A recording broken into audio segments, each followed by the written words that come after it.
वाले हैं सम और विषम, और ये एक प्रकार की संख्या होती हैं और दूसरी होती हैं भाज्य और अभाज्य।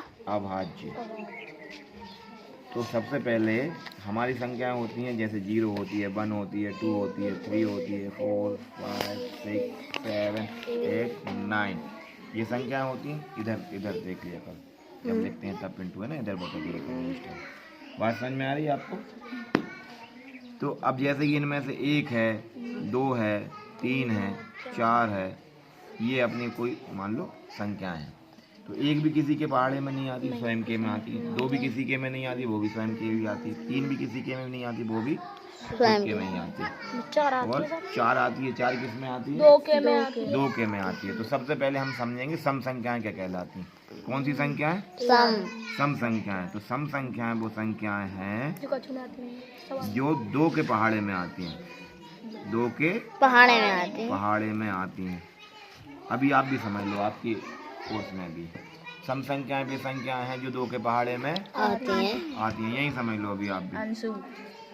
सम संख्याएं कौन सी संख्याएं हैं? कौन सी होती हैं सम संख्याएं? 2 के पहाड़े में आती हैं। चलो तो आप बताओ 4 कौन सी संख्या होगी? 2 की में आती है। सम होगी। और 6 कौन सी होगी? सम 6 आता है 2 के में नहीं हाँ आता? सर आते। तो 6 भी कौन सी होगी? सम 8 कौन सी होगी? सम और 10 कौन सी होगी? सम ही होगी। और 12 कौन सी होगी? और 13 कौन सी होगी? बेसम होगी।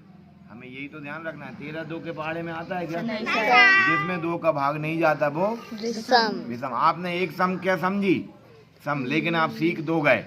एक सम सीख गए, एक विषम सीख गए। मतलब जो 2 के पहाड़े में नहीं आती वो विषम, और जो 2 के पहाड़े में आती है वो। बात समझ में आ गई? चलो आप बताएंगे इनमें से छांट के कि विषम कौन सी है, सम कौन सी है ना? 2 के पहाड़े में बे वाली सर, इनको गोला पार देंगे। हाँ, आप तो हमें बताते जाना कौन कौन सी। 2 के पहाड़े में चलिए आप बताइए ये कौन सी संख्या है? आप बताओ वो बताइए कौन सी है? ये कौन सी है दीपराज? ये कौन सी दीपांशी? ये कौन सी है अंश? विषम। ये कौन सी है? ये कौन सी है? ये कौन सी है? ये कौन सी है? ये कौन सी है? कौन सी संख्या है ये? चलो ये कौन सी संख्या है? सम है सर। ये कौन सी है? हाँ ये 8 हैं और ये 2 हैं। कितने हैं? ये कौन सी संख्या है? सम है सर। सम कौन सी है ये? 2 के पहाड़े में नहीं आए। अरे भाई चलो ठीक है, आप 20 तक समझ रहे हो आप, है ना? 20 तक नहीं होता, 2 का पहाड़ा तो अनंत रहता है। हम 10 तक पढ़ते हैं, है ना? 10 तक हम सीख लेते हैं, क्योंकि ऐसा नहीं है कि इसके बाद 2 का पहाड़ा यदि बंद हो जाएगा तो। भाई 22 है, ये भी तो 2 से डिवाइड है। 2 बन जा 2 11 टाइम्स में 22 आ जाएगा। 11 बार में 22 आ जाएगा, नहीं आ जाएगा? यदि वो 2 से पूरा भाग जा रहा है, 2 से पूरा भाग जा रहा है, तो वो भी क्या कहलाएगी? सम कहलाएगी। जब ऐसे बड़े डिजिट आने लगते हैं ना, बड़ी संख्या आने लगती हैं, तो हम फिर केवल पीछे का अंक देखने लगते हैं। पीछे कितने हैं? 2। और ये 2 के पहाड़े में आता है। हाँ, तो ये भी सम है। ये भी क्या है? सम। अब इसके पीछे कितना है? 8। ये 2 के पहाड़े में आता है। हाँ। तो ये क्या है? सम। और ये कितना है? सम। ये कितना है? सम। ये कितना है? सम। इसका भी हम पीछे ही का देखेंगे। ये कितना है? सम है सर। हम 2 है। कहाँ है 2? हमें लास्ट का डिजिट देखना है, आखिरी संख्या देखनी है। तो ये नहीं, विषम है बेटा। पीछे का अंक कितना है? 1 2 के पहाड़े में आता नहीं है। बीच का नहीं देखना है हमें केवल आखिरी का अंक देखना है। इसमें कितने लिखे हैं? सम है, और 2 आते हैं 2 के पहाड़े में। ये संख्या क्या कहलाएगी? ये संख्या क्या कहलाएगी? ये संख्या क्या है? सम। ये संख्या क्या है? विषम। बात समझ में आ गई?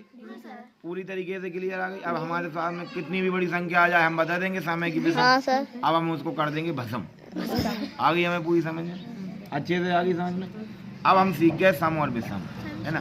अब हम सीखेंगे भाज्य और अभाज्य। तो तो जिसमें किसी दूसरे का भाग चला जाए, जैसे 6 है, 6 में किस किस का भाग जाता है? 2 का। 2 का पहाड़ कितनी बार पढ़ेंगे कि 6 आएगा? 3 बार। 3 बार। कितने आएंगे? 6 है ना। 2 के पहाड़े में 6 कितनी बार में आएंगे? 3 बार। 6 आ गए। यहाँ की बनाते रहा करो, यहाँ है ना। 6 आ गए 3 बार में, ठीक है। अब मान लो आ गए 7। 7 आते हैं किसी के पहाड़े में? नहीं। 2 के में, 3 के में।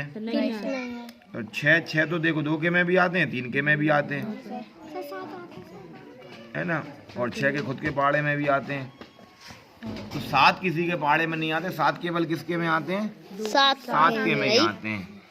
और आते हैं 1 के में, तो 1 के में और खुद के में तो सारी संख्याएं आती हैं। लेकिन जो किसी दूसरे के में भी आ जाए, जैसे कि 6 आ गया, 2 के में भी आ गया और 3 के में भी आ गया। अब जैसे कि 9 है, 7 तो नहीं आया किसी के में, 9 आता है क्या? हाँ सर 3 के में, 3 कितने के में आता है? 3 के में। 3 के में आता है। तो 3 जो है वो भाज्य संख्या कहलाएगी कि अभाज्य संख्या कहलाएगी? आवाज। भाज्य। जो किसी दूसरे के पहाड़े में आ जाए वो भाज्य, और जो किसी के भी पहाड़े में ना आए वो आवाज। अभाज्य। कौन सी संख्या? जो किसी दूसरे के में भी है। ना है। कौन जो सी किसी संख्या है? दूसरे के पहाड़े में भी ना ना आए वो आवाज। भाज्य, और जो आए वो भाज। भाज्य।